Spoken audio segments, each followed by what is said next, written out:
Hey, so it's 6 in the morning, and I am here at Muzanzi Lake Resorts, Muzanzi Felix Resorts. I don't care. It is freaking gorgeous. And I needed to address um, this video that's going around on YouTube. And I think I'm entitling this one like what Rotomi got wrong, because I've seen the video like now about 4 or 5 times. And Rotomi, he's like the snitch, sorry, on Ghost, Power Ghost, Power Ghost, one of those shows. And then he actually is like really good Afrobeats. Now he is like a Nigerian-based American actor, but he's like got these Afrobeats going, and he's got like all of these projects. So in this video, he's sitting there, and in the clip I saw, I probably need to see the whole article. He is talking about how there's wealthy in Africa and then there's rich in America. And like my homegirl, shout outs to her, really sent me the article, and she's like, Jay, is it true? So I'm watching the article because like, you know me, I'm trying to be like this truth teller and everything. And then I emailed her back, or like kind of voicemailed her back, and I was like, real talk, what he's saying is true. Like, I was really ready to like dig in and get down to the technical point and everything else like that. And I did say that I prefaced it with he started off with, if you have money. If you have money, you can be wealthy in Africa, but just only rich in America. And I was like, yeah, like you're not gonna come over to Africa on your McDonald's money. You're not going to come to Africa on your McDonald's money and then just bank and blow up the club and then have your dreams of P. Diddy and like fall into place. That's the campfire last night. But you legitimately can. You can make a plan, and you can have this better quality of life, a quality of life that you did not know, speaking as a Black American, could be afforded to you. This type of life is something that we see for others, or you have to do a certain level of hustling or balling or stripping or clapping to make it happen. And I sat down and I got real with her, and I was like, legitimately, what he's saying true. Like when he talked about the air is crisp and you just breathe, yeah. And I 100% when he said, in America, you breathe in problems. And yeah, and I was like, I don't know how else to explain it. But I told her that out here, I'm just finding these new definitions of me. Now, I did have to amend one of his points. And then when she called me back, I was like, ooh, like, no, he did get it right. Because I haven't set foot in America in almost like 3 to 4 years.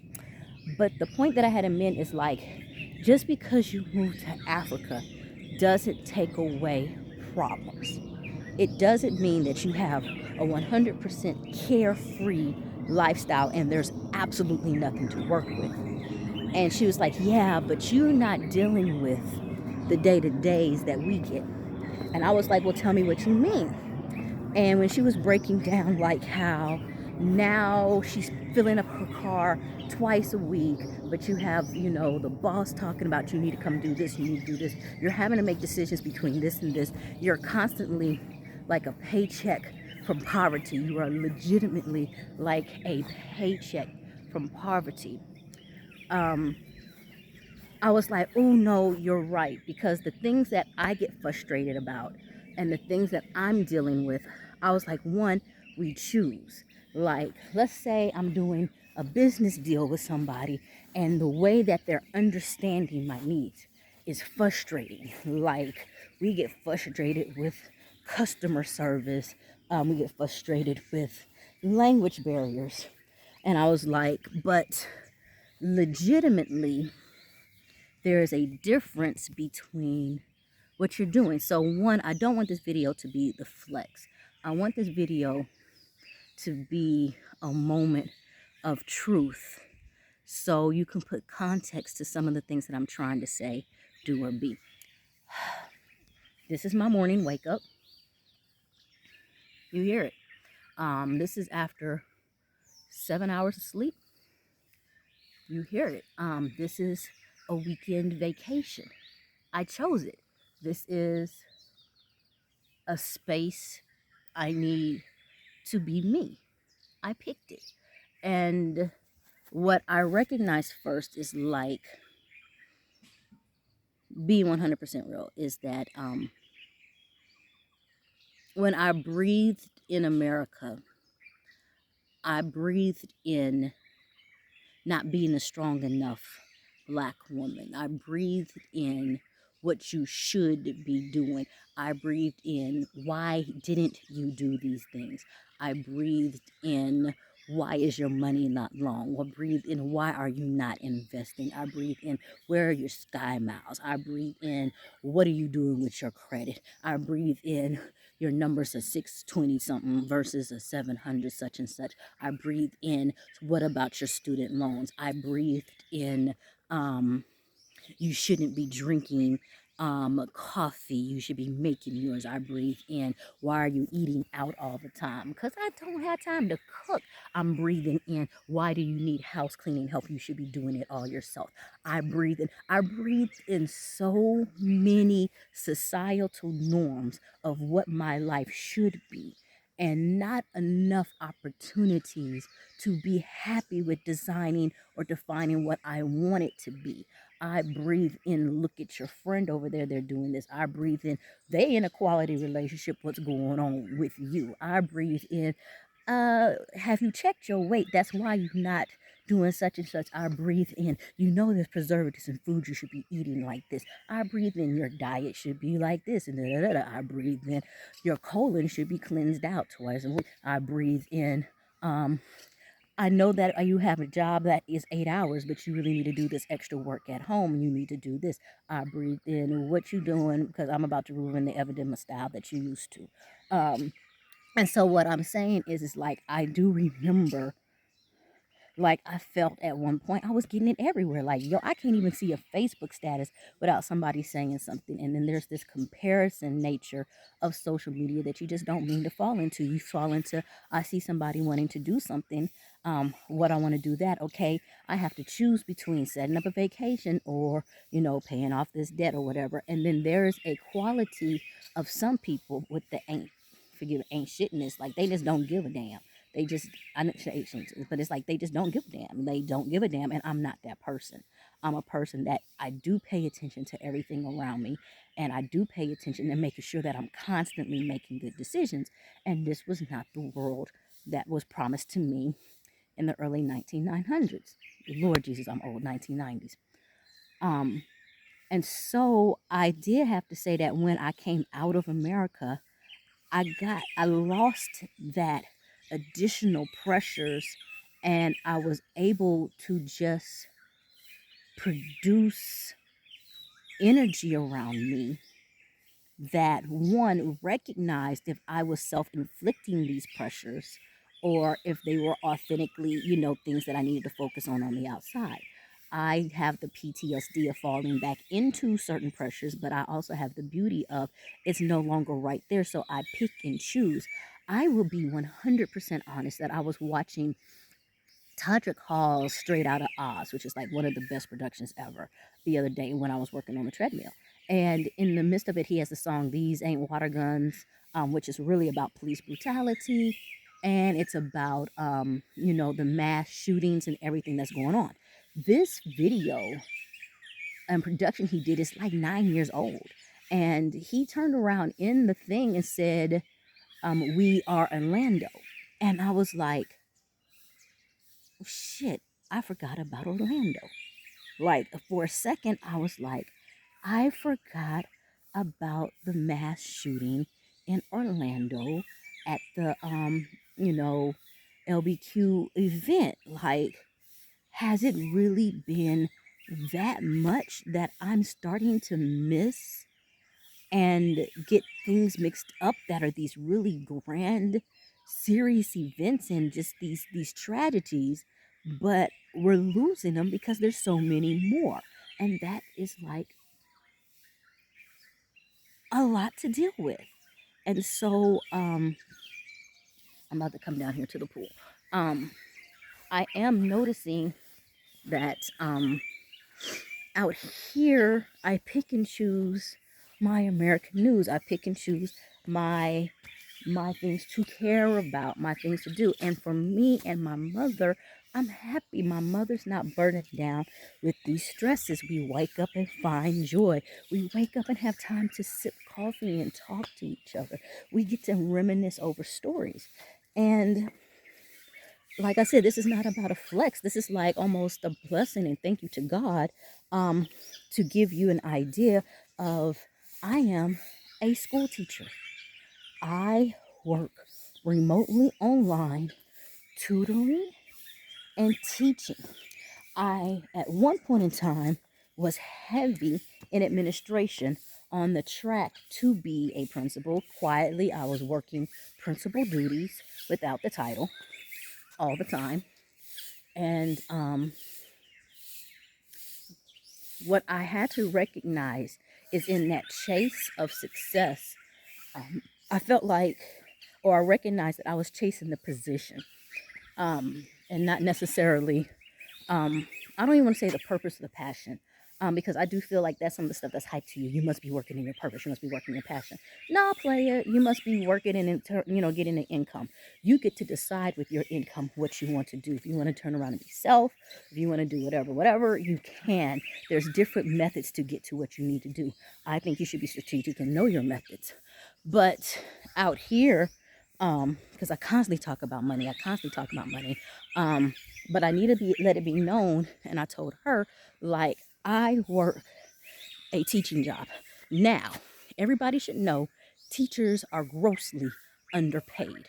So instead of me being upset and getting frustrated about being underpaid, fighting for that, I moved to a location where that underpaid has overvalue. So I make a South Carolina teacher salary. That's one of the ones on the low totem pole.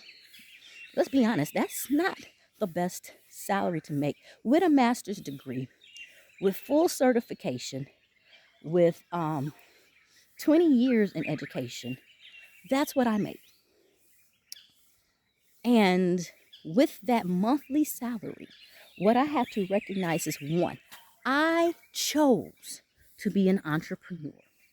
I chose to have two businesses that I invested in this past year, which are both website based. So there's money that be involved with that. There's marketing to be involved with that. There are events and planning that's involved with that. And I chose to become an agricultural farmer with my rabbit farm, which means that I'm paying for buildings. I'm paying out salaries. I am reconstructing and building this. I'm paying for food and feed. I am dealing with water issues. I chose these things on top of moving my mom out, um, on top of living in the lifestyle I have and having a staff. I did all this on a teacher salary. And yes, I get to situations where I'm tight, like, whew, but I chose it. And I can do it. And when we talk about Rotimi said, I really need like a chair right now. Like, let me see if I can grab a seat. Um,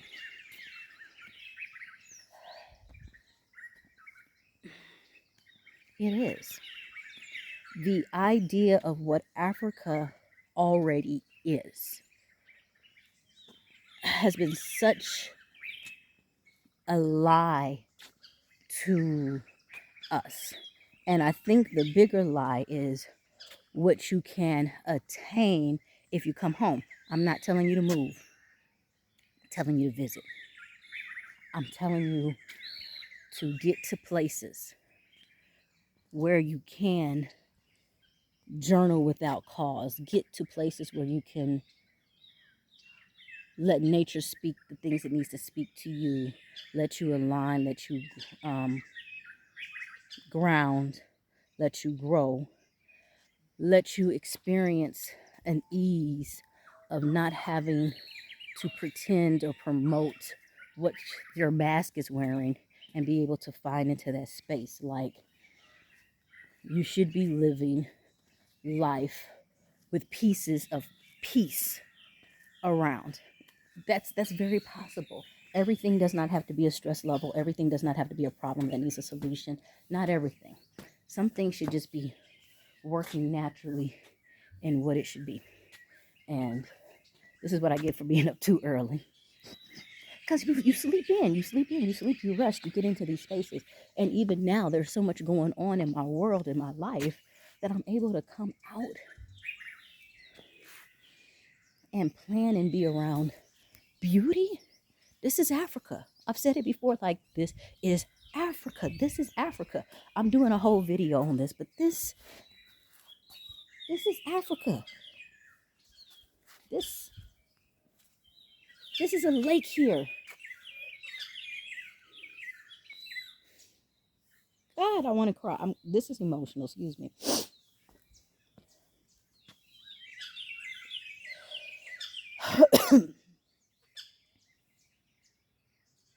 This is my life. These are moments that God has whispered to me that I get to experience if I turn around and have patience and peace enough to know exactly where I am. These are moments where He can remind me of how great He is and what He can do. We are constantly going to have noise around us. But when that noise becomes the numbing, and that numbing becomes what we think is nurture and how the world is supposed to be, you've got to take a step back. They don't get to dictate what the world is supposed to be for us. We're supposed to dictate that.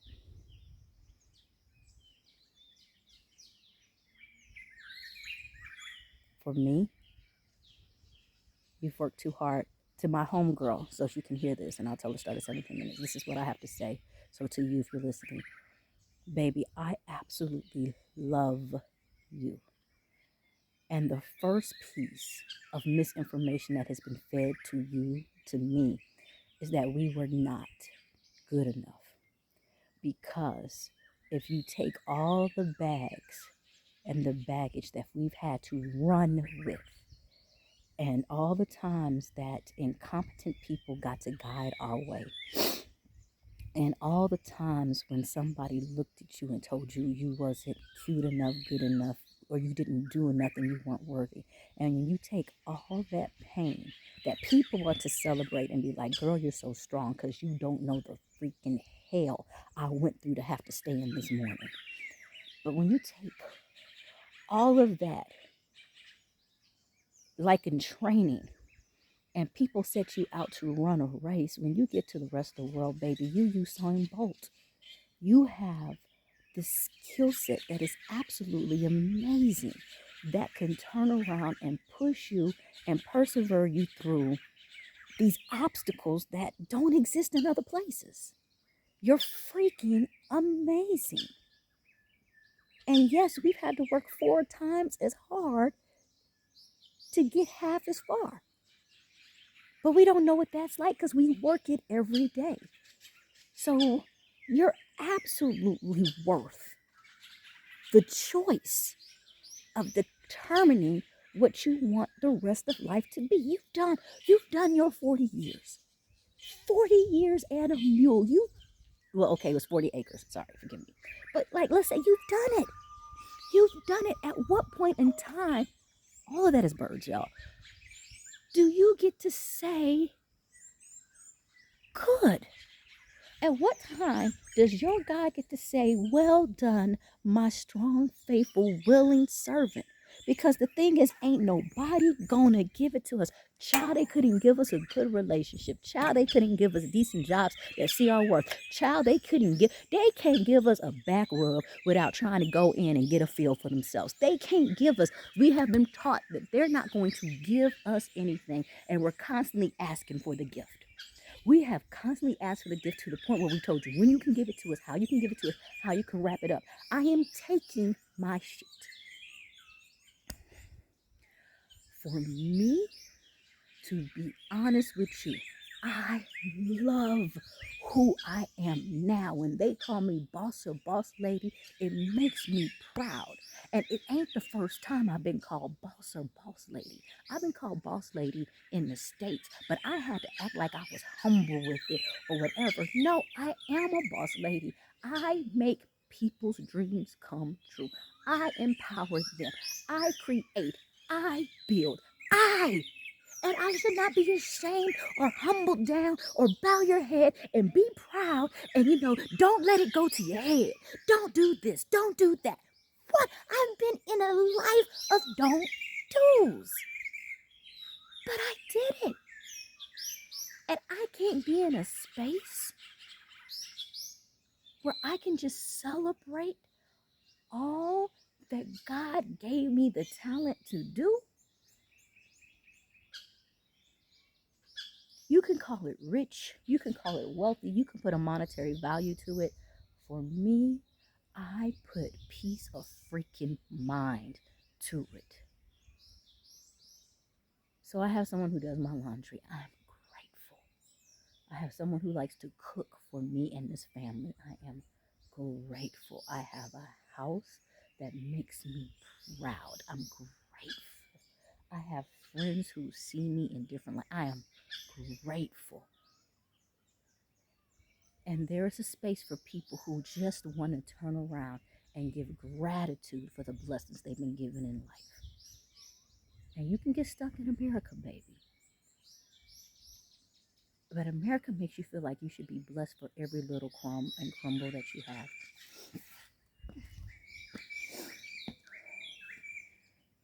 There's more. There's absolutely more. And they hide it from you because they never want you to know what you're truly valued at. You are valued at so much more. I was trying to make like this grand exit, but it ain't gonna work. Let me see if I can do this. Strip off the BS. Watch the booty jangle. My mom's gonna be so ashamed of this. But I am. I'm getting to do my moment of just being able to do.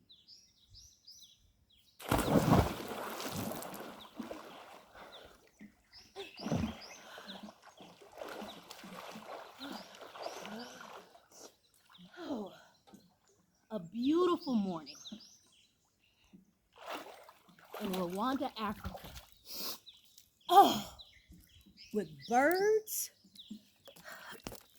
lake, pool, water, coffee in the morning, beautiful sun. Thank you, God, for letting me know this life.